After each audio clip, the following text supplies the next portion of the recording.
Right now, every student has such an advantage that I never had between the access to information for your semester at Duke where you can go to LA and get an internship.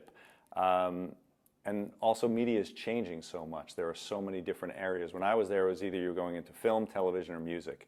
And what defines media, what defines entertainment today is such a broader definition than when I was in school.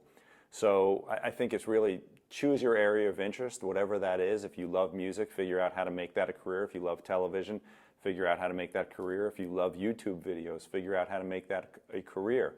And I think it's really just deciding what's your area of interest and then putting you guys have Duke degrees. You're going to get a job. The thing about the entertainment industry is really all you're asking somebody to do is get them some coffee or answer their phones or make their appointments. You're just going to start out as an assistant wherever you are.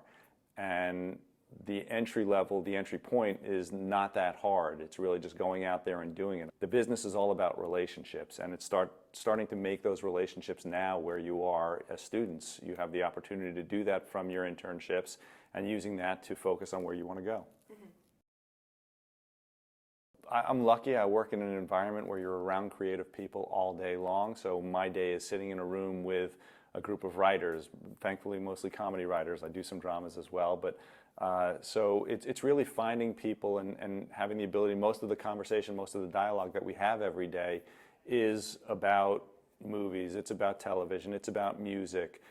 So if I went through an episode of The Goldbergs, I get to deal with actors on a daily basis, and the conversation is if you're talking to Jeff Garlin about what his stand-up world is like or what he's doing outside of there. If you're talking to George Segal, you have the ability to sit there and talk about the history of Hollywood and who he used to hang out with and where he used to go and the movies that he made and what it was like when he did Virginia Woolf or things like that. And then if I'm in post-production, I'm sitting with an editor and we're going through it, and then you sit with a music supervisor and you have to pick a song from the 80s. So I'm fortunate as a producer to have a job where I get to talk to people across the creative spectrum, and it really is what the dialogue of my world is on a daily basis.